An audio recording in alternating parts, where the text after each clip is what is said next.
उनके स्वप्न के अनुसार अपने जीवन को उदात्त बना करके संसार को कुछ देने की तमन्ना, आत्मा आहुति से इस माँ जगती को तृप्त करने की जिनकी उत्कंठा है, ऐसे हमारी ब्रह्मचारी और ब्रह्मचारिणी बहनें पतंजलि विश्वविद्यालय के आयुर्वेद महाविद्यालय के सभी छात्र और छात्राएं, आचार्य कुलम के हमारे नन्हे मुन्ने सभी ऋषि कुमार और ऋषि कुमारियां, उनके सभी अध्यापक, प्राध्यापक और विश्वविद्यालय और आयुर्वेद महाविद्यालय के शिक्षकगण, पतंजलि योग समिति के संगठन के हमारे सभी प्रभारी गण और यहाँ उपस्थित सभी हमारे अतिथिगण, महानुभाव, सर्वप्रथम तो मैं आज थोड़ा सा मैं दे क्या सकता हूँ। श्रद्धेय स्वामी जी को देने का सामर्थ्य कुछ नहीं है। शायद सामर्थ्य का अभाव ही ये बताने के लिए पर्याप्त है कि कार्य करते हुए भी मेरे को हमेशा सावधान या सजग किया जाता है। कुछ कार्य करते हुए सुधार के लिए बताया जाता है कि मेरा सौभाग्य है, मुझे ऐसा पथ प्रदर्शन करने के लिए भगवान ने एक बड़े भाई के रूप में श्रद्धेय स्वामी जी को भेजा है। तो शायद इनको इसलिए ज़्यादा कहना पड़ता है, कई बात को प्यार से भी, ताड़ना से भी और तेजी से भी, शब्दों से भी, तो मुझको लगता है कि मेरे अंदर कहीं कुछ बहुत त्रुटियां हैं, कमियां हैं, दोष हैं, गलतियां हैं, प्रयास है। जिंदगी काफ़ी चली गई, मैं तो यही सोचने के लिए हिमालय की तरफ गया था, थोड़ा सोच तो लूँ गया कितना, गई कितनी, बची कितनी, हिसाब किताब लगा लूँ, क्योंकि दुनिया के हिसाब किताब को लगाने के लिए दुनिया वाले बहुत हैं। उस दुनिया के हिसाब किताब की मुझे ज़रूरत नहीं है, इसलिए मैं कभी हिसाब किताब लगाता नहीं हूँ। यहाँ पर बहुत सारे उद्योगी और बिजनेसमैन बैठे हैं। मार्च का महीना वैसे उद्योगपतियों के लिए क्लोजिंग का टाइम होता है, क्लोजिंग और करे और ओपनिंग करे, यह श्रद्धेय स्वामी जी का काम है, वह मेरा काम नहीं। इसीलिए मैं हिमालय की राह पकड़ करके अपने हिसाब किताब लगाने के लिए गया था, क्योंकि दुनिया के बड़े बड़े कार्यों के चक्कर में, बड़े बड़े लक्ष्यों के फेर में, बड़े बड़ी योजनाओं के चाह में कहीं छोटी छोटी चीज़ें मिस न हो जाएं, छोटी छोटी चीज़ें रह न जाएं। कई बार महसूस होता है, होता था, कई बार ऐसा भी लगता था कि अपना मूल्यांकन हम करें कैसे। दुनिया जो मूल्यांकन करती हैं, जो आपके अपने हैं, आपके प्यारे हैं, वो तुम कुरूप भी हो, दोषवान भी हो, तो भी तुम सुंदर दिखाई दोगे, तुम्हारे अंदर उनको बहुत सारे रूप और गुण दिखाई देंगे। और जो लोग तुम्हारी ईर्ष्या करते हो, द्वेष करते हो, तुम्हारे प्रति उनकी भावनाएं सद्भावना न हो, तो तुम कितने भी अच्छे हो जाओ, उनका मूल्यांकन तुम्हारे लिए कभी शुभ नहीं होगा। तो दुनिया या तो ज्यादा करेगी या तो कम करेगी। जो तुम हो, तुमसे बढ़कर के दुनिया में कोई नहीं जान सकता। तुम्हारा मूल्यांकन कौन करेगा? तुम्हारा मूल्यांकन दुनिया नहीं करेगी।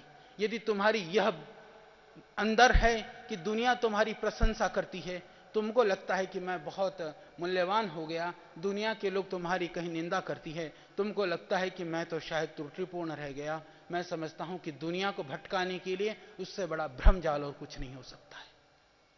किसी के कहने मात्र से ना हम अच्छे होते हैं, किसी के कहने मात्र से ना हम बुरे होते हैं। मैं तो महाराज जी आज एक निवेदन और करना चाहता हूं आपसे। मुझे बहुत कष्ट होता है, बहुत बार होता है कि जब आप बहुत प्रशंसा करते हैं, शब्दों से जब कहते हैं कि कर्म योगी, कर्म से बोलने वाले, मैं कुछ भी नहीं हूं। बस भगवान से इतनी प्रार्थना कर देना जब कभी कि मेरे लिए, मैं यही सोचता हूं कि मैं ऋषि भी नहीं बनना चाहता, मैं मोक्ष भी नहीं जाना चाहता, मैं कुछ भी नहीं करना चाहता। मैं सिर्फ एक प्रयास करता हूं कि मैं ऋषियों का पथ का अनुगामी बन सकूं, उनके सेवक बनकर इस जिंदगी में कुछ करके जा सकूं। इतनी ही अभिलाषा अंदर रहती है, तो इतना ही मेरे लिए आप कर दें कि बस ठीक है, ये भी उस ऋषि परंपरा के काम को करने में लगा हुआ है, जैसा भी है मेरा साथ लगा हुआ है, इतना ही बोलते मेरे लिए पर्याप्त है। तो आज वैसे रामनवमी को लोग आपको देते हैं, कुछ धन भी देंगे, कुछ शुभकामना देंगे, कुछ आशीर्वाद देंगे, कुछ जो भी है जीवन देंगे। अपने पास तो कुछ है नहीं, महाराज मैं एक प्रार्थना लेने की अभिलाषा रखता हूं कि आज के बाद मुझे कोई भी प्रशंसा की ये लाइनें और पुले मत बांधा करो, बड़ी मेहरबानी होगी। उतनी कृपा से मैं बहुत कृपावान हो जाऊंगा, मुझे वो नहीं चाहिए। आज जो है ये शब्द आप सबके सामने में मैं इसलिए प्रार्थना कर रहा हूं कि इससे, क्योंकि मेरे दिल को बहुत बार पीड़ा पहुंची है, क्योंकि आप तो सबको सुख देने वाले हो, तो मुझको भी कम से कम इस दुख से, इस पीड़ा से मुक्त करोगे, मैं आज ये आशा करता हूं। बहुत वर्ष हो गए थे, साधना की बात तो हम बहुत करते थे, बहुत होती भी थी, हम पढ़ाते भी थे। अब मेरे को तो अच्छा लगता है, ये हमारे ब्रह्मचारी और ब्रह्मचारिणियां, आचार्य जी, ये मेरे से सब विदुषी और विद्वान लोग हैं अभी। और स्वामी जी के लिए, क्योंकि मैं तो वह दिन याद करता हूं जब श्रद्धेय स्वामी जी कहा करते थे कि मैं चाहता हूं कि आप मेरी भुजाएं बनो, आप मेरे लिए ताकत और शक्ति बनो, मुझे जो है ताकत दो, बल दो। मेरे आंखों में आंसू होते थे, क्योंकि ताकत था या कमजोरी था, मैं इनके पीछे खड़ा था। मुझे आज इस बात के लिए संतुष्टि है, आनंद है, मैं सुख अनुभव करता हूं कि मैं तब तक साथ खड़ा रहा। आज श्रद्धेय स्वामी जी के हजारों हजारों भुजाएं, हजारों हजारों हाथ और शक्तियां, वह मातृशक्ति के रूप में, वह बहनों के रूप में, वह हमारी देवियों के रूप में, और इसी तरह से हमारे भाइयों के रूप में, देवताओं के रूप में, पुरुषों के रूप में आज इतनी सारी शक्तियां खड़ी हो गई हैं। तो मुझे कहीं इस बात के लिए संतोष रहता है कि शायद अब मेरे को रिटायरमेंट होने के लिए, क्योंकि शायद जल्दी से मेरे को मौका मिल जाए, तो मुझे तो हिमालय ने बहुत आनंद दिया है। कभी भी मैंने बचपन से उसी स्वप्न को देखा, वहां बैठ करके भी मेरा दूसरे दिन में ही दिमाग वह बचपन की तरफ घूमने लगा। वह बचपन, वह जीवन में अभाव था, पर जीवन में कुछ चाहने की, कुछ पाने की जो सोच थी, एक ललक थी, कहीं मैं वहीं लौट चला था। तो मैं तो यही चाहता हूं, इस बार बहुत निवेदन पूर्ण ढंग से, बहुत जिंदगी में पहली बार, हालांकि लोग कहते हैं कि स्वामी जी भी कई बार इस बात को कहते हैं कि श्रद्धेय स्वामी जी कभी स्वयं भी छुट्टी नहीं लेते हैं, मेरे लिए भी कहते हैं कि आचार्य जी भी कभी छुट्टी नहीं लेते हैं। मैं इस बार जरूर कहना चाहता हूं आप सबको, मैंने महाराज जी से बहुत निवेदन पूर्ण ढंग से बहुत प्रार्थना की, महाराज जी मुझको छुट्टी चाहिए। तो ये निवेदन करके इन 8 दिनों की छुट्टी लेकर के गया था, छुट्टी लेकर के गया था, पर नई ड्यूटी निभाने के लिए, नया प्रयोग करने के लिए, अपने आप को जांचने और परखने के लिए कि वास्तव में मैं कितने पानी में हूं, जरा अपने आप देख करके तो आऊं, इसके लिए गया था। तो यह 9 दिन, यह 8 दिन का अवकाश, ये तो वहां पर जो है यह अवकाश का मैंने पूरा आनंद लिया। उस अवकाश का आनंद का मैं इतना ही कहना चाहता हूं कि अब मुझे खुशी है, मुझसे योग्य, मुझसे विद्वान, मुझसे विदुषियां, इतनी हमारी एक टीम यहां पर बन गई है। मैं तो अकिंचन था, अकिंचन हूं, न मैं कोई बहुत बड़ा विद्वान हूं, न मैं कोई बहुत बड़ा साधक हूं, न मैं कोई इंजीनियर हूं, न कोई आर्किटेक्ट हूं, न कोई मैं एडमिनिस्ट्रेटर हूं, न मैंने कोई मैनेजमेंट की पढ़ाई की है। यहाँ तो पढ़े लिखे लोग हैं, बड़े बड़ी डिग्रीधारी हैं, बड़े बड़े योग्यता क्षमता वाले हैं। तो अब मैं निश्चिंत हूं। मुझको लगता है कि आज इस रामनवमी के 22 साल पूर्ण होने पर, क्योंकि 22 साल में हमारे भारतवर्ष में तो पूर्ण युवा माना जाता है, 22 के बाद तो माताओं पिताओं को शादी की चिंता अभी थोड़ी सी लेट होने लगी, नहीं तो होनी शुरू हो जाती थी। तो अब क्योंकि महाराज जी को ऐसी युवा फौज मिल गई है, तो महाराज जी के जो युवा काल है, जो यह जवानी है, यानी सन्यास के 22वें वर्ष की जो अब का जो समय है, वह और अद्भुत होगा। आने वाला समय बहुत बड़ा होगा, क्योंकि जो संघर्ष और तप का जो भी समय था उसको हमने बिताया है। परंतु मैं एक बात कहना चाहता हूं, जिंदगी में अभाव और प्रतिकूलताएं आती रहनी चाहिए। आने से तुम्हारी परीक्षा होती है, नहीं आए तो जानबूझ करके मुसीबतें ऐसी पैदा करो, ऐसे कठिनाइयों में रहो कि जिससे कि तुमको पता चले कि कठिनाइयां आने पर तुम्हारी अंदर का रिएक्शन क्या होता है, उसको जानने के लिए भी प्रतिकूलता में रहना चाहिए। ब्रह्मचारी ब्रह्मचारिणियों से मेरा भी यही निवेदन है, क्योंकि वैसे बहुत अच्छे हैं, आप सब बहुत तपस्वी हो, कि जिन रास्तों से निकल करके आचार्य सुधांशु जी महाराज मेरे बीच में बैठे हैं, वैसे श्रद्धेय स्वामी जी का 25 साल का संबंध होगा। इनसे मेरा संबंध नहीं था, पर मेरा इनसे संबंध था। मुझे याद है आचार्य जी लगभग 88 की बात होगी, तो कितना पुराना संबंध आप समझ लेना। क्योंकि तब आचार्य जी परिवारों में सत्संग किया करते थे, परिवार के समूह बना बना करके परिवारों के ग्रुपों में सत्संग हुआ करता था। मैं गुरुकुल गौतम नगर में हुआ करता था, तो गुरुकुल के लोग चर्चा करते थे कि आचार्य जी यज्ञ आदि करवाते हुए उसके बाद में फिर सत्संग चर्चा करते थे। तो उस योग की परंपरा, उस यज्ञ की परंपरा, उस गुरुकुल की परंपरा की देन है जो यहां पर बैठे हैं। आज आचार्य सुधांशु जी दुनिया को दिखाई देती है। उस आचार्य सुधांशु ने क्या पापड़ वेले होंगे, क्या दर्द उठाया होगा, क्या कष्ट झेला होगा, क्या प्रतिकूलताओं को सहन किया होगा, क्या जीवन में संघर्ष किया होगा, क्या तप किया होगा। यदि हम उसको हमको दिखाई देने लगे जिस दिन, तो उस दिन यह मांस हार्ट के पिंड को नहीं देखोगे, उसके अंदर जो ज्ञान अवस्थित है उस सुधांशु जी को आप भी महसूस कर पाओगे। होता क्या है कि बाबा के पास बहुत संपत्ति है, बाबा के पास संपत्ति है, बाबा ने किया क्या है जरा उसको तो ध्यान दो ना। बाबा करता क्या है उस पर तो ध्यान दो। यदि हम उनके कर्तव्यों को देख लेते हैं तो बाकी चीजें फिर गौण हो जाती हैं। और वास्तव में मैं कहूं कि जो उस चीज को देख नहीं पाते हैं वही लोग ऐसी हल्की चर्चा किया करते हैं। जो देख पाता है कभी भी वो बात नहीं कर सकता है। तो मैं ब्रह्मचारियों से भी यही निवेदन कर रहा था कि विद्या पाली, शिक्षा पाली, गुरु की गद्दी भी तैयार है, परंतु तपस्या से इतनी तपा लेना, क्योंकि यह संसार की चीजों को पाने के लिए हम नहीं हैं। इन संसार की चीजों को, संसार की दुनिया के उन अंतिम व्यक्ति तक पहुंचाने के लिए भगवान ने हमको निमित्त बनाया है, इसलिए हम लगे हैं। ये भाव हमारे हृदय में होनी चाहिए। यदि ये भाव हमारे हृदय में है, हमको कोई पथ से, हमको कोई रास्ते से कभी कोई हटा नहीं सकता है। कौन क्या चढ़ाएगा, कौन क्या हमको उतारेगा। उतरना चढ़ना तो उनको होता है जिनको दुनिया की चीजें चाहिए होती है, जो दुनिया की चीजों को बढ़ने से अपना बढ़ना महसूस करते हैं, और दुनिया की चीजें घटती हैं तो घटना महसूस करते हैं। अरे दुनिया की चीज रहे या जाती हो तो कल जाती हो तो आज ही चली जाए, हमको नहीं चाहिए, क्योंकि हमसे ये चीजें नहीं और इन चीजों से हम नहीं।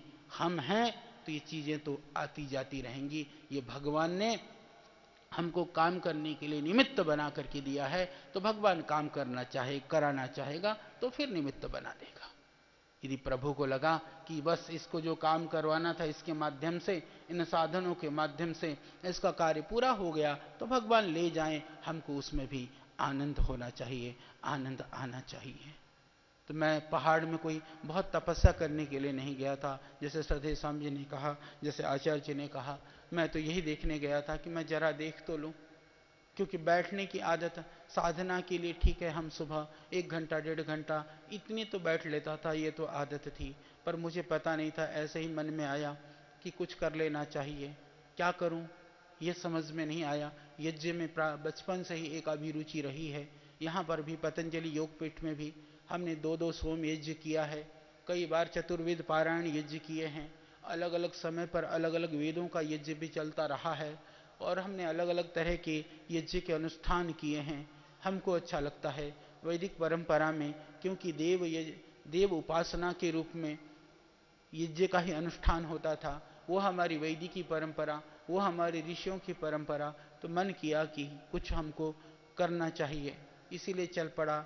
ये भी नहीं पता था कि क्यों कभी भी मैंने आज तक यज्ञ पूर्ण ढंग से, यज्ञ के साथ में एक लक्ष्य तय, जो एक लक्षित समय अवधि के हिसाब से कभी कोई इस तरह का यज्ञ करके गायत्री का अनुष्ठान नहीं किया था।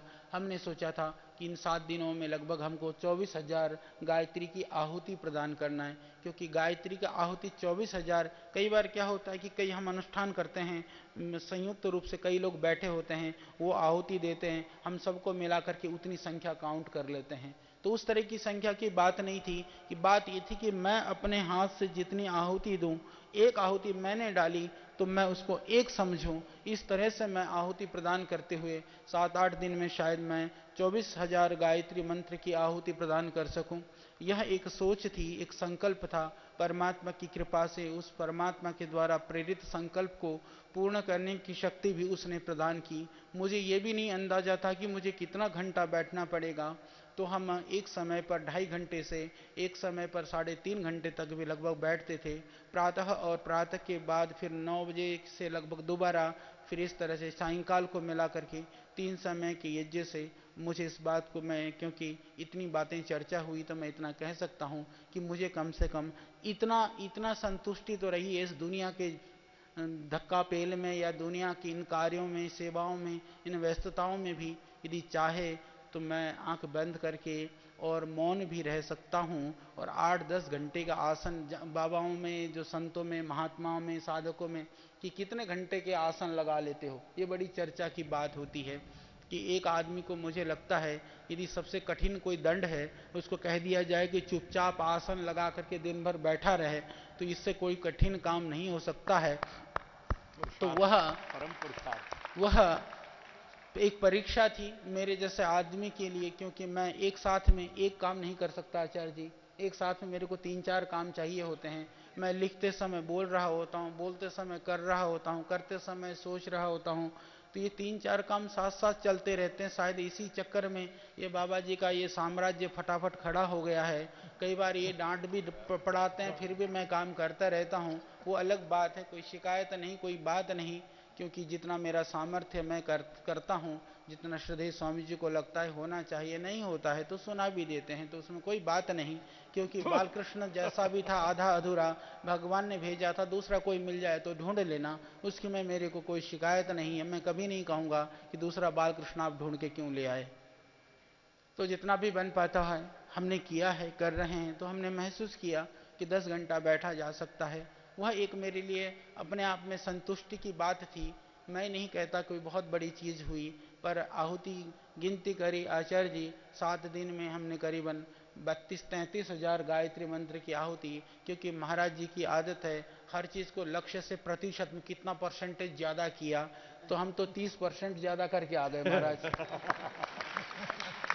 तो जितना करने के लिए गए थे वो 30% फालतू ही करके आ गए, कम करके नहीं आए, ये प्रभु की कृपा है।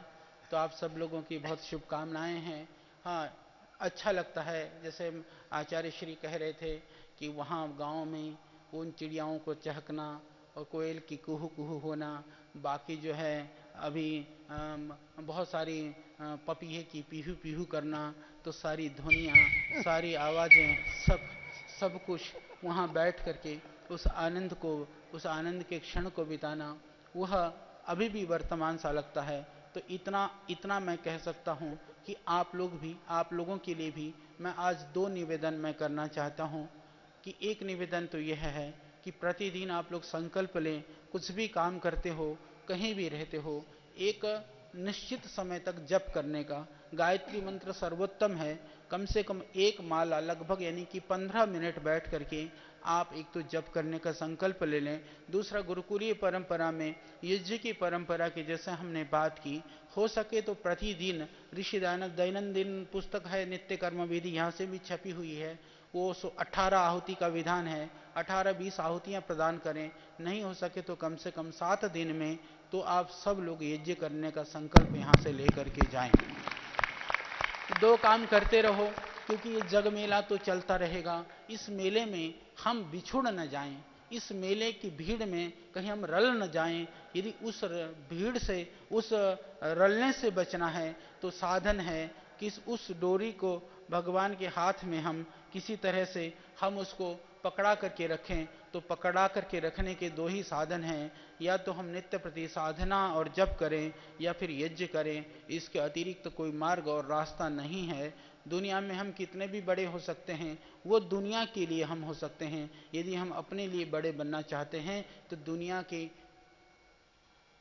मान, अपमान, उपाधि आदि व्याधि को छोड़ करके बच्चे बन करके एक जगह पर तो हम जाएं, जैसे माँ की गोदी पर बच्चा जो है सब तरह से सब भावों को छोड़ करके, सारे अहम को, सारे विकारों को छोड़ करके पहुंच जाता है। उसी तरह से हम कुछ क्षण बैठ सकें, अपने आप को भूल करके, भूल जाओ कुछ क्षण के लिए, तुम स्त्री हो, तुम पुरुष हो, तुम बच्चे हो, तुम बड़े हो, तुम अधिकारी हो, तुम व्यापारी हो, तुम साधक हो, तुम कथा करते हो, तुम वार्ता करते हो, तुम गुरु हो, तुम चेले हो, तुम शिष्य हो, कुछ भी नहीं हो, बस तुम हो तो परमात्मा के एक छोटे से पुत्र और पुत्री हो, और उनके द्वारा प्रेषित आप एक ऊर्जा हो, शक्ति हो। बस उसको उसकी गोदी में बैठ करके याद कर लेना। इतना ही मेरा निवेदन है। आप सबको मेरी बहुत शुभकामनाएं, बहुत बहुत प्रणाम, बहुत नमन, बहुत बहुत धन्यवाद।